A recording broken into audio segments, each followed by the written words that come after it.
पूर्वांचल युवा मंच का प्रतिनिधि मंडल एसडीएम से मिला। उपवास कर रही है, जो पूजा कर रही है, उनको आप छोड़ें। मेरा टाइम नहीं लगेगा। सूर्योदय के टाइम पे आपको करना है पूरा पूजा। सूर्योदय जब होता है उससे पहले 3 बजे बाद 4 बजे मैं भी यहाँ रह चुका हूँ। मैंने देखा है कितनी भीड़ रहती क्या है, मैंने खुद देखा हुआ है। अब ऐसा भी नहीं है कि अपन 100 के स्लॉट में लाके सबको एक के बाद एक कर दे, ये भी नहीं हो सकता। एक ही टाइम पे सबको रहना है। क्या अपन नियम के हिसाब से करा सकते हैं? आज के टाइम में गवर्नमेंट की गाइडलाइन है, आप खुद बताएं, गवर्नमेंट की गाइडलाइन में क्या 1000 लोग एक ही जगह घाट में खड़े होके कर सकते हैं क्या? 1000 जब अगर जो अपन पब्लिक को छोड़ेंगे 500, मैं आधा कर देता हूँ, 500 की भी नहीं है।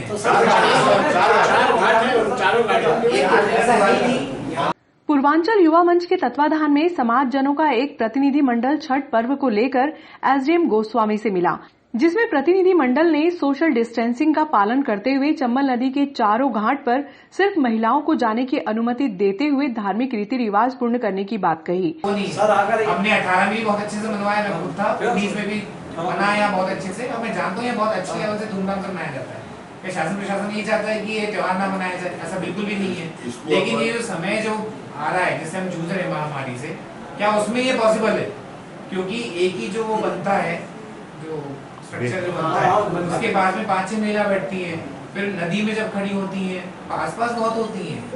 इस कारण से शासन ने मना किया है इसके बारे में। मास्क लगाने से नहीं होता दादा। यदि मास्क से ही पॉसिबल होगा, जैसे अपना बिरला ग्राउंड का ग्राउंड है, आप देखते हैं कितना बड़ा ग्राउंड है, दशहरा के में लोग खड़े हो पाते नहीं हो पाते, हो सकते थे, लेकिन तब भी पूर्णतः प्रतिबंधित किया। अब यदि हम आपको पहले से बुला के यदि ये ना कहें कि हम अलाउ नहीं करेंगे, तो आप हो सकता है तैयारी पूरी कर लें, फिर कोई सब तो हमारी तैयारी हो गई है। तो शासन प्रशासन पहले से। पूर्वांचल युवा मंच के नेतृत्व में बुधवार को समाज जनों का प्रतिनिधि मंडल बुधवार को एसडीएम आशुतोष गोस्वामी से मिला। प्रतिनिधि मंडल में शामिल सदस्यों ने बताया कि उज्जैन जिले में सबसे अधिक पूर्वांचल वासी शहर में निवास करते हैं। ऐसे में महिलाएं घर पर उपवास रखने के बाद नदी में खड़े होकर डूबते हुए और उगते हुए सूर्य को अर्घ्य देकर परिवार के लिए सुख समृद्धि की कामना करती हैं। मंच के संरक्षक हरंगी तिवारी व शिव नारायण चौधरी ने बताया कि कोविड के चलते प्रशासन द्वारा घर पर रहकर धार्मिक परंपराओं के निर्वहन की बात कही जा रही है, इससे महिलाओं में आक्रोश है। उन्होंने समाज जनों को हर घाट पर विभाजित कर धार्मिक परंपराओं के निर्वहन की बात कही। एसडीएम गोस्वामी ने कहा कि नवरात्रि दशहरा पर समाज जनों ने शासन की गाइडलाइन का पालन किया है, वहीं ईद मिलादुन नबी पर जलसा प्रतिबंधित रहेगा। अनुयायी घर पर रहकर धार्मिक परंपराओं का निर्वहन करेंगे। एसडीएम ने यह भी कहा कि कोविड के कारण होने वाली मौत का आभास नहीं है, जिसके कारण इस तरह की बात की जा रही है। उज्जैन के बाद नागदा में सबसे अधिक कोविड के मरीज निकल रहे हैं, इसको लेकर प्रशासन अलर्ट है। एसडीएम ने समाज जनों को आश्वासन दिया है कि आपकी भावनाओं से कलेक्टर को अवगत कराया जाएगा, इसके बाद उनके द्वारा जो भी दिशा निर्देश दिए जाएंगे उसका पालन किया जाएगा। शासन के जो निर्देश हुए हमने उसका पालन करवाया। उसमें आप देखेंगे गरबा नहीं हुआ, लेकिन पांडालों की साइज भी फिक्स थी। जो बड़ी बड़ी झांकियां होती थी वो नहीं थी, सिर्फ और सिर्फ प्रतिमा थी, नॉर्मल पूजा थी। और ये तो कुछ जगह पे जो बड़े लेवल पे बोले उज्जैन वालों को कलेक्टर साहब से बात करें, जिस प्रकार आप हमको बोल रहे हैं, हम तो उनके आदेश का पालन करा रहे हैं। पिछली साल उज्जैन में भी पिछले साल उज्जैन में था, उससे पहले मैं यहाँ पे था। यहाँ पे ही मैं जानता हूँ बहुत बड़े लेवल पे मनाया जाता है, और शायद यहाँ पे ज्यादा बड़े लेवल पे मनाया जाता है कम्पेयर टू उज्जैन। लेकिन उज्जैन में भी रामघाट वगैरह पे काफी भीड़ होती है। तो जो भी निर्देश होगा वो हम सभी के लिए होगा, सिर्फ नागदा के लिए कोई अलग से छूट नहीं होगी। हो गया, सब आदी हो गए हैं, सब आदी हो गए हैं, अब सब समझ रहे हैं, मरने से सब करते हैं। नहीं ऐसा नहीं है, 6-7 केस डेली अपने आ रहे हैं अभी तो आ रहे होंगे, तो वो तो ऐसे सर्दी जुकाम हो रहा है तो लोग घबरा रहे हैं। नहीं आपने शायद क्लोजली हम उसको कोरोना मानते ही नहीं है। वो जो सर्दी जुकाम है उनको वैसे ठीक हो जा रहा है, वो कोई दवा नहीं है, आप खाली क्वारंटाइन कर दे रहे हैं, कोरोना मतलब कोई पूछ ही नहीं रहा है, कोई मतलब ही नहीं निकल रहा है। लोग भयभीत हो गए। ताकि साहब को इसकी पहल करना है, हमको थोड़ी पहल करना है। करेंगे बढ़िया से कुछ हुआ ये त्योहार खाली पब्लिक त्योहार बनाने पे रोक नहीं है, भीड़ पे रोक है। आप कर लें अर्थ देते हैं, और उसके अंदर भी सबके नदी के अंदर या जल के अंदर खड़े रहना अनिवार्य होता है। अर्थ देना और फिर सुबह उगते हुए सूर्य को फिर अर्थ देना। तो ये सर ये जो त्योहार है ना, कि मेन त्योहार नदी का सर, और नदी का त्योहार ही अगर पानी में नहीं खड़े होंगे तो उसका कोई उसका कोई कोई बनी बात उसको है, लेकर बनी बात है, मैं यही कह रहा हूँ, आपकी इतनी चीजें चल रही वो हैं, 3 से 4 घाट है, 4 घाट अलग अलग बने हुए, लेकिन बड़ा बड़ा संख्या त्योहार ज्यादा है। है। जैसे नारायण डैम की बात करें, 1000 महिला होंगी कम से कम, तो परिवार भी आएगा। बाहर के लोग आ ही नहीं रहे इस बार। और एक और चीज मैं बता रहा हूँ, चाहे कोई भी त्योहार जो निकला है, दशहरा आगामी भी जो आने वाला है, मिलादुन नबी जो आ रहा है, उसमें भी पूर्णतः प्रतिबंधित किया गया है। और अभी जो अपना दशहरा निकला, आम जनता पूरा प्रवेश बंद था उसका, हालांकि अभी तो दूसरे में ऐसा होगा, लेकिन इसके अंदर भी आप पब्लिक को रोक दे। हमें नहीं है, नहीं वहाँ महिलाओं का हमारे एंड पे ही नहीं होगा डिसाइड, ये शासन लेवल पे डिसाइड होगा। हम भी हमको अभी आपका जानकारी मिली है, पब्लिक को रोकने में हमारी हम जो भी आपका सहयोग करेंगे। नहीं भारतीय मजदूर संघ ने श्रम कानूनों में बदलाव के विरोध में बुधवार को मुख्यमंत्री को संबोधित ज्ञापन एसडीएम को सौंपा, जिसमें श्रम कानून को संशोधन कर वापस न लेने पर श्रमिकों के हित क्रमबद्ध आंदोलन करने की चेतावनी दी है। ज्ञापन सौंपने के दौरान श्रमिक नेता व श्रमिक भी मौजूद थे। मजदूर संघ निम्नलिखित नए परिवर्तन का विरोध करता है। नंबर 1, औद्योगिक रोजगार स्थायी आदेश कानून में 300 से अधिक कर्मचारियों के लिए छूट दी गई, ये बहुत ही आपत्तिजनक है। वर्तमान में ये कानून में 100 और कई राज्यों में 50 है। नंबर 2, वास्तव में 2 एनसीएल ने 50 से 20 श्रमिकों से स्थायी आदेशों को तैयार करने के लिए सीमा को नीचे लाने का प्रस्ताव किया है। नंबर 3, पीएससीएल ने यह कहते हुए स्थायी आदेश में छूट का विरोध किया है कि हितधारकों के मन में अनिश्चितता पैदा कर सकता है। इसके अलावा MOLE ने पीएससीएल को बताया model standing order certification of standing order को नहीं बदला, क्योंकि ये अच्छी तरह से काम कर रहे हैं। पीएससीएल ने ट्रेड यूनियन के पंजीकरण के लिए 45 दिनों की समय सीमा का सिफारिश की। यह संयुक्त ट्रेड यूनियनों की लंबे समय से लंबित मांग थी, अब भी इसे शामिल नहीं किया गया है, जबकि नियोजित करने के लिए नियोक्ताओं की अनुमति के लिए छटनी और समापन निर्धारित 60 दिनों की सीमा तय की है। एकमात्र बातचीत संघ के नए प्रावधान में पात्रता केवल 51% या अधिक है। पिछले मसौदों में यह 75% थी। ये एकल संघ का एकाधिकार करने और अन्य सभी यूनियनों को खत्म करने का एक अतिवादी प्रयास है। नए प्रावधान में ट्रेड यूनियन की काउंसलिंग से बातचीत करने की पात्रता कुल श्रमिकों का 20% से कम नहीं, पिछले मसौदों में यह 10% से कम नहीं था। सबसे विवादास्पद अध्याय VB of chapter X layout छटनी और बंद करने के पूर्व अनुमति पर 300 श्रमिक तय की छूट दी गई है। यह व्यापार बंद करने में आसानी को बढ़ावा देना, व्यापार करने में आसानी नहीं। IR कोड संसद के नौकरशाहों की जगह लेने की कोशिश से भरा है। PSCL कोड में 100 स्थानों पर सरकार के मनमाने निर्णय द्वारा संसद की शक्ति की आलोचना की है। यह नए मसौदे में अपरिवर्तित है। नौकरशाहों के विभाग पूरे IR कोड में छूट का एक बड़ा भाग शासन है। नौकरशाहों ने जिन्होंने सचिव का पद संभाला है, 65 वर्ष की प्रत्येक न्यायाधिकरण में अतिरिक्त सदस्य होंगे। जब श्रम न्यायालयों में न्यायाधिकरण में परिवर्तन हो रहा है, नौकरशाह स्वयं अपने वेतन और भत्तों को तय करेंगे, जिन्हें बाद में बदला जा सकता है। पिछले मसौदे में क्षमता, ज्ञान और अनुभवी व्यक्ति के मापदंड थे। यह अब केवल संयुक्त सचिव रैंक से बदला दिया गया है। लेकिन सुप्रीम कोर्ट ने मद्रास बार एसोसिएशन मामले में ट्रिब्यूनलों में गैर न्यायिक सदस्यों के खिलाफ 2010 में फैसला किया है। PSCL ने नौकरशाही को पुरस्कार देने की शक्ति देने के प्रावधान का विरोध किया है। इस आधार पर इस विचार को आंध्र और मद्रास के उच्च न्यायालयों द्वारा विचार को तोड़ दिया गया था। 2004 और 2014 में असंवैधानिक करार दिया था, फिर भी इसे बरकरार रखा गया है। एक नई छूट का प्रावधान है जिसमें कहा गया है कि नियम बताने समय नौकरशाही सार्वजनिक जांच के लिए इस तरह के नियमों के पिछले प्रकाशन की स्थिति से दूर हो सकती है। ये नए बदलाव BSS द्वारा कई अन्य मजदूर विरोधी प्रावधानों पर उठाई गई आपत्तियों की लंबी सूची से अलावा है, जिसके साथ ये बयान यहाँ दिया गया। ये नए ड्राफ्ट में कुछ भी नहीं माना गया है।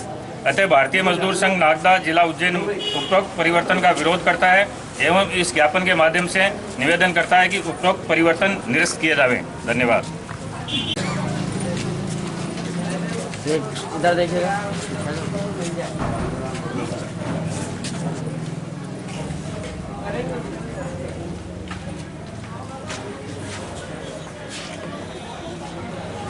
भारतीय मजदूर संघ ने ज्ञापन सौंपा है, सर क्या है? हाँ, भारतीय मजदूर संघ नागदा के द्वारा आज हमें ज्ञापन सौंपा गया है, जिसमें जो वर्तमान में श्रम कानून में परिवर्तन किए गए हैं उस संबंध में उनकी जो आपत्तियां हैं उस संबंध में प्रधानमंत्री महोदय और मुख्यमंत्री महोदय के नाम ज्ञापन दिया गया है। साथ ही साथ में पश्चिम क्षेत्र विद्युत कर्मचारी संघ जो है उनके द्वारा भी विद्युत क्षेत्र में निजीकरण पर रोक लगाने एवं बिजली कर्मचारियों की समस्या के संबंध में भी ज्ञापन दिया गया है, जो प्रधानमंत्री जी और मुख्यमंत्री जी के नाम से है, तो इसको उचित स्तर पर कार्रवाई के लिए प्रेषित किया जाएगा। भारतीय मजदूर संघ आज 28 अक्टूबर को पूरे देश के अंदर वर्तमान सरकार द्वारा जो श्रम कानूनों में बदलाव किया गया है उसके विरोध में प्रदर्शन करके ज्ञापन जिला स्तर पर और तहसील स्तर पर दिया जा रहा है, औद्योगिक स्तर पर दिया जा रहा है। नागदा नगर में भी उसी तारतम्य में आज श्रीमान एसडीएम महोदय को भारतीय मजदूर संघ नागदा नगर के समस्त इकाइयों की ओर से ज्ञापन दिया गया है और उसमें मांग की गई है कि जो श्रम कानूनों में बदलाव किया गया है उसको संशोधित करके मजदूरों के हित में किया जाए। जो बदलाव किया गया है उसमें मुख्य रूप से जो बदलाव है वो है कि कोई भी उद्योग के अंदर जहाँ 300 से कम मजदूर काम करते हैं उस उद्योग में कभी भी छटनी की जा सकती है, कभी भी बंद किया जा सकता है। नागदा नगर के अंदर भी भारतीय मजदूर संघ ने इसलिए डिमांड दिया है कि केमिकल डिवीजन के अंदर 200 परमानेंट श्रमिक काम करते हैं, लेंसेक्स उद्योग के अंदर केवल 15 श्रमिक परमानेंट काम करते हैं। ऐसी स्थिति में यहाँ का मैनेजमेंट कोई भी एक्शन ले सकता है और अन्य जो ठेकेदार लोग जिनका कि निजी कोड निजी नंबर है उनके यहाँ भी 300 से कम है, ऐसे ठेकेदार भी मजदूरों के खिलाफ में एक्शन ले सकते हैं। दूसरा जो उसमें संशोधन किया गया है कि 20% से कम श्रमिकों की सदस्यता के आधार पर ही किसी भी यूनियन का रजिस्ट्रेशन हो सकता है। आज की तारीख में 20% की सदस्यता प्रारंभ में करवाना बहुत मुश्किल होता है। इस तरह से एक तरह से यूनियनों के अधिकारों को समाप्त करना, यूनियनों की संख्या को कम करना और यूनियनों का नया रजिस्ट्रेशन नहीं हो, ये इस कानून के द्वारा सरकार ने मजदूर विरोधी निर्णय लिया है। इसका भारतीय मजदूर संघ विरोध कर रहा है। साथ ही साथ जो प्रावधान किए गए हैं उसमें उद्योगपति को ज़्यादा छूट दी गई है, उद्योगपति को ज़्यादा अधिकार दिए गए, मजदूरों के अधिकारों को रोका गया है। इसलिए भारतीय मजदूर संघ के साथ साथ अन्य जो केंद्रीय श्रम संगठन है उनने भी इसका विरोध किया है और यदि इसमें संशोधन नहीं किया गया तो आने वाले समय में भारतीय मजदूर संघ पूरे राष्ट्रीय स्तर पर इसका विरोध करेगा। धरना प्रदर्शन और अन्य कार्यक्रम दिए जाएंगे। धन्यवाद। जो अपनी मांगे हैं आदरणीय महामंत्री जी ने बतलाई, बिजली क्षेत्र में जो समस्या है उसके लिए एक अलग से ज्ञापन दिया गया है। विशेष रूप से वितरण क्षेत्र में जो निजीकरण हो रहा है उसका हम विरोध करते हैं। पूरे देश में वितरण क्षेत्र में बिजली के क्षेत्र में जो निजीकरण हो रहा है वो बंद किया जाए। इसके साथ ही पूरे देश में एक ग्रिड प्रणाली लागू की जाए जिसमें टैरिफ पूरे देश में एक जैसी हो, वेतनमान एक जैसे हो। एक बहुत बड़ी समस्या है बिजली क्षेत्र में संविदा कर्मी और ठेका श्रमिकों के माध्यम से कार्य किया जा रहा है। भारतीय मजदूर संघ मांग करता है कि इन्हें रेगुलर किया जाए, इन्हें नियमित किया जाए क्योंकि ये पोस्ट वैकेंट है। धन्यवाद।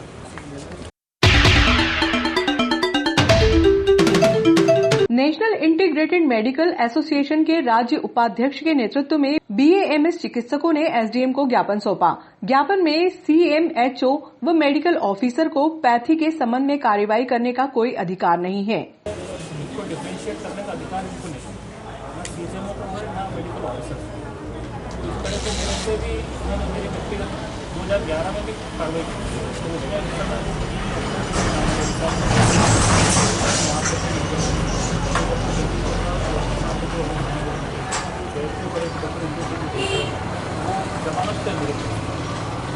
इस तरह से मेरे पे किसी अभी कल खतरों में फुल सुनाना पे भी कर नेशनल इंटीग्रेटेड मेडिकल एसोसिएशन के चिकित्सकों ने बुधवार को नागदा SDM आशुतोष गोस्वामी व खासरोद SDM पुरुषोत्तम कुमार को 2 अलग अलग ज्ञापन सौंपे। एसोसिएशन के राज्य उपाध्यक्ष डॉक्टर हिमांशु दत्त पांडेय व अध्यक्ष डॉक्टर प्रदीप रावल के नेतृत्व में सौंपे गए ज्ञापन में बताया गया कि कोरोना में स्थानीय प्रशासन सद्भावनापूर्ण माहौल में काम करने की अपेक्षा करता है।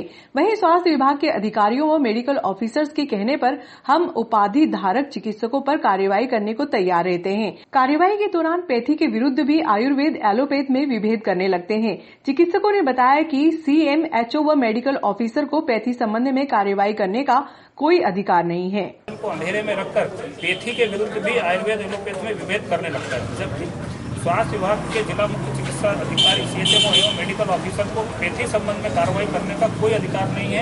यह जो कार्रवाई प्रशासन से करवाते हैं वह नियम विरुद्ध है। कृपया हमारे ज्ञापन पर मनोयोग से विचार कर भविष्य में इस प्रकार नियम विरुद्ध कार्रवाई से बचें। लॉकडाउन के शहर के कुछ डॉक्टरों ने आपको ज्ञापन दिया, सर क्या है? नागदा एवं कालचौथ के आयुष चिकित्सकों के द्वारा आज मुझे एक ज्ञापन मिला है, जिसमें कल दिनांक 27 अक्टूबर को जो डॉक्टर सुराना के खिलाफ कार्रवाई हुई थी कल कालचौथ में, उस संबंध में उनका ज्ञापन दिया गया। और इसके साथ ही जो उनके द्वारा यह व्यक्त किया गया ज्ञापन में कि उनके ऊपर जो रेगुलेटरी अथॉरिटी है वो बोर्ड है और ना कि CMHO या BMO कार्यालय, और किसी प्रकार से एलोपैथी और आयुष के जो अलग अलग जो विधाएँ हैं चिकित्सा की उसमें डिफ्रेंशिएट ना किया जाए, ऐसा उनका ज्ञापन में कहा गया। और इस संबंध में हम इस चीज़ का ध्यान रखेंगे। कल दिनांक 27 अक्टूबर को खाचरोद में हमारे एक चिकित्सक डॉक्टर प्रफुल्ल सुराना के क्लिनिक पर प्रशासन गया और वहाँ के खाचरोद के मेडिकल ऑफिसर्स गए और उन्होंने अचानक उनका क्लिनिक सब सामान उठाते हुए सील कर दिया और पूरा सामान जब्त कर ले गए। इस संदर्भ में जब जनता का प्रेशर बढ़ा और सब लोगों ने सहयोग किया उनको, उसके बाद जब SDM साहब से बात हुई, उन्होंने 5 घंटे बाद उस क्लिनिक को खुलवा दिया। इस तरह से जो कार्रवाई करी हमारे चिकित्सक पे वो दुर्भाग्यपूर्ण है, क्योंकि जब भी कोई कार्रवाई करने का शासन से आदेश आता है कि आप झोला छाप के खिलाफ कार्रवाई करिए, तो ये देखा गया है कि जितने मेडिकल ऑफिसर्स हैं और ये लोग हैं, ये माने जो BMS या BUMS या BHMS डॉक्टर्स है, इनको टारगेट करते हैं। मध्य प्रदेश शासन में 4 डिग्रियाँ मान्य है जो उपाधि धारक कहलाते हैं, MBBS, BMS, BHMS और BUMS। इन 4 के अलावा कोई भी डिग्री मान्य नहीं है, किंतु इन 4 के माने MBBS को छोड़ के ये 3 डिग्रियों पे हमेशा कार्रवाई करने जाते हैं, जबकि इस कार्रवाई का अधिकार न तो CHMO को है और न ही आपके लोग मेडिकल ऑफिसर को है, ना ब्लैक मेडिकल। ये केवल नर्सिंग होम एक्ट के तहत हमें रेगुलेट करते हैं। पेथी के संबंध में इनका कोई अधिकार हमसे नहीं बनता है और ना ये विभेद करके कोई बात कर सकते हैं। Thank you.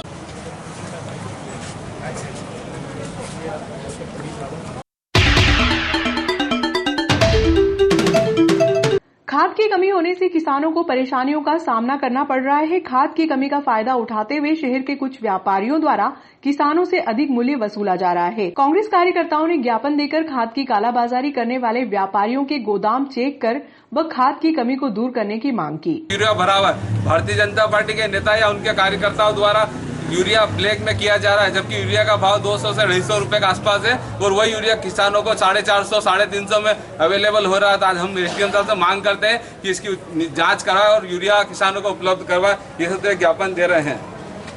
श्रीमान अनुविभागीय अधिकारी महोदय, अनुविभागीय कार्यालय नागदा, विषय नागदा खाचर विधानसभा क्षेत्र में पर्याप्त मात्रा में यूरिया एवं इफको 12-32-16 खाद किसानों को नहीं मिलने के संबंध में ज्ञापन। महोदय, कांग्रेस कार्यकर्ताओं ने ज्ञापन सौंपा, क्या मानते हैं?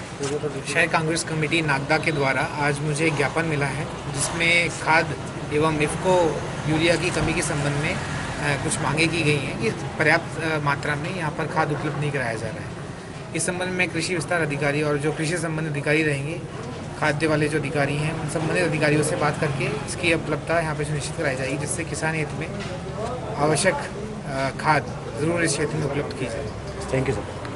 जबकि गेहूं की फसल बोने का टाइम हो चुका है, आज भी किसान खाद के लिए दर दर भटक रहा है। निश्चित ही इसके पहले कांग्रेस की सरकार में कमल नाथ जी ने इस सीजन में इतना खाद अवेलेबल करा था कि इस क्षेत्र का एक भी कोना खाली नहीं रहा था, जबकि पर्याप्त मात्रा में बारिश हुई थी और जितनी भी धरती बोई की सभी के सभी खेतों में खाद उपलब्ध हुआ था।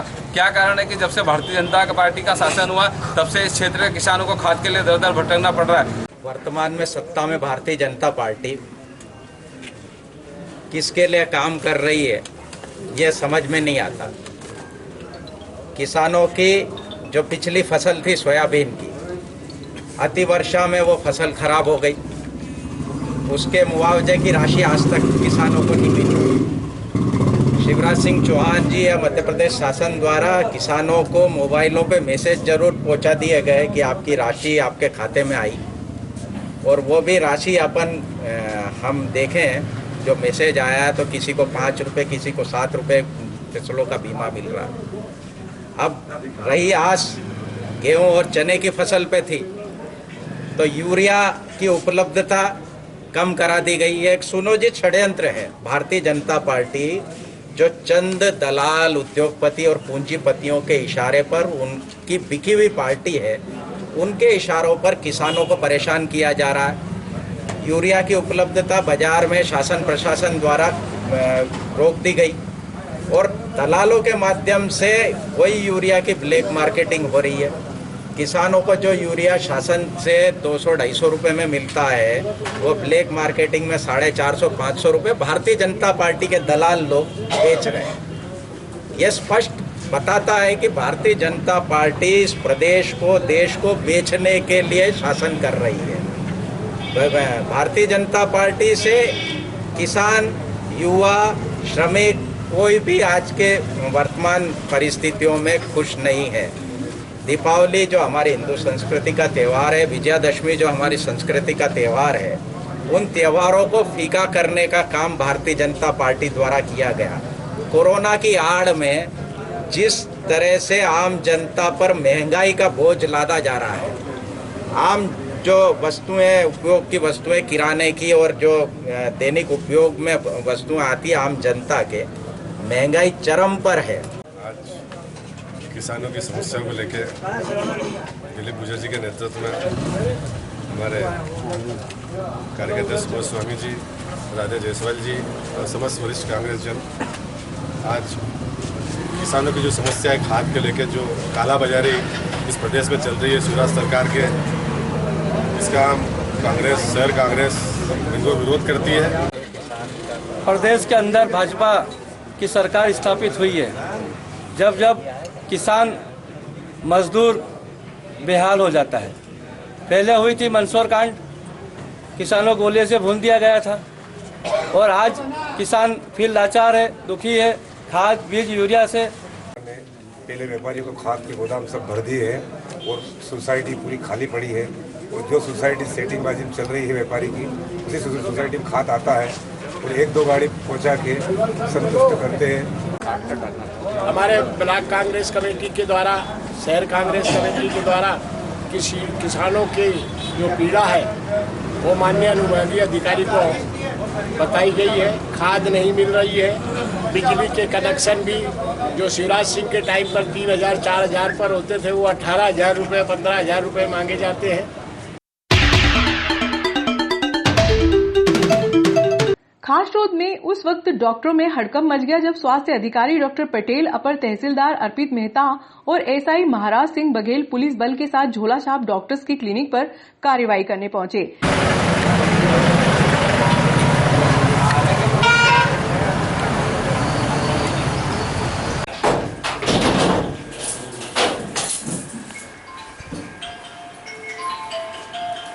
मंगलवार दोपहर 3 बजे कार्रवाई पर निकली टीम ने विकास क्लिनिक, आरोग्य दवाखाना, श्री मेडिकोज, डॉक्टर सुराणा के बाद शीतला माता मंदिर के पास बीना नाम का क्लिनिक, जहां पे 2 लैपटॉप व स्पेशल मशीन और ढेरों इंजेक्शन दवाइयां मिली।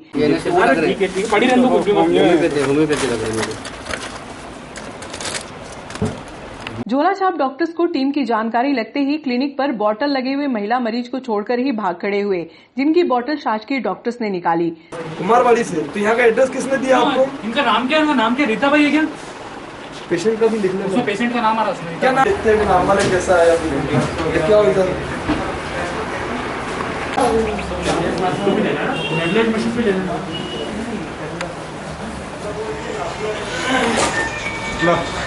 प्रशासन से यह गुहार लगाने हम लोग आए हैं कि जो कार्रवाई की गई है उस पर पुनर्विचार किया जाए।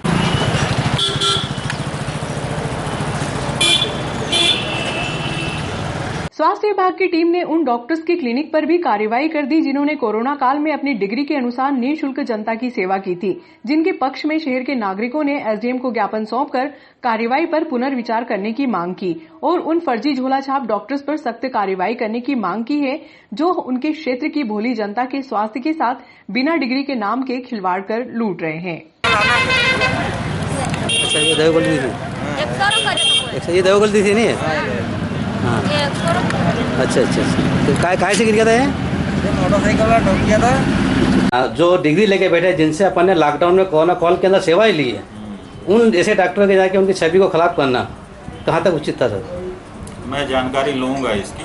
अभी ये मुझे इन्होंने भी अवगत कराया है, जो शहर के लोग मुझसे मिलने आए थे, तो मैं इसकी जानकारी करूँगा और उनको हिदायत दूँगा कि जो वास्तव में झोला छाप हैं, बिना डिग्री के फर्जी डिग्री के काम कर रहे हैं, उनके ही विरुद्ध कार्रवाई करना ये उद्देश्य है, ताकि वो किसी का गलत इलाज न कर दें। बाकी जो डिग्री लेके कर रहे हैं या सेवाएं दे रहे हैं, ऐसी सेवाओं को बाधित करना उद्देश्य नहीं है।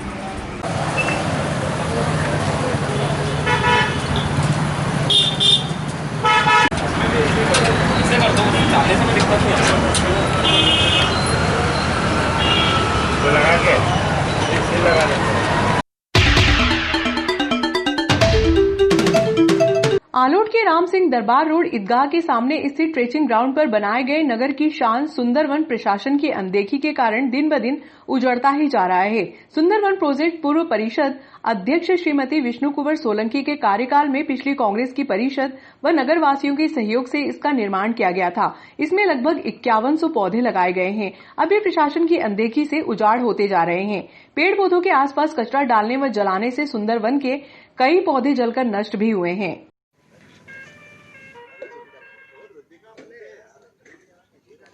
आज क्या कारण रहा जो आपको यहाँ धरना प्रदर्शन करना पड़ा?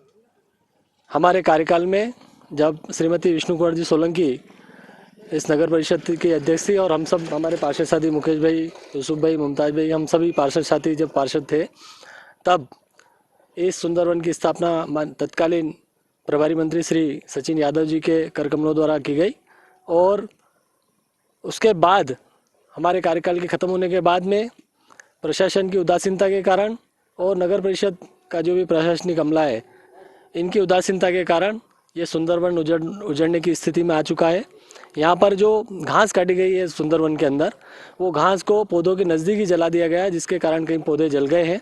और टिंचिंग ग्राउंड में जो कचरा डाला जाना था, वो कचरा टिंचिंग ग्राउंड में नहीं डालते हुए इस सुंदरवन के नज़दीक डाला गया और उसमें भी आग लगा दी गई, जिसके कारण भी इस सुंदरवन को नुकसान हुआ है। जहाँ सरकार लाखों रुपए खर्च करके वृक्षारोपण करवा रही है, इस प्रकार की उदासीनता प्रशासन की यहाँ पर देखी जा रही थी। इसको लेकर के मैं हमारे सभी साथियों के साथ यहाँ अनशन पर बैठा हूँ कि तत्काल इस टिंचिंग ग्राउंड को व्यवस्थित करवाया जाए और पौधों में पानी वानी और व्यवस्था यहाँ पे की जाए, इसलिए हम लोग यहाँ पे अनशन बैठे हैं आज। ये कब तक अनशन चलेगा और अगर प्रशासन नहीं सुनवाई तो क्या कार्रवाई की जाएगी? प्रशासन अनशन तब तक जारी रखूँगा जब तक ये यहाँ पे सफाई व्यवस्था चालू नहीं करा देते, और जैसे सफाई व्यवस्था चालू होगी इस को अनशन को ख़त्म किया जाएगा।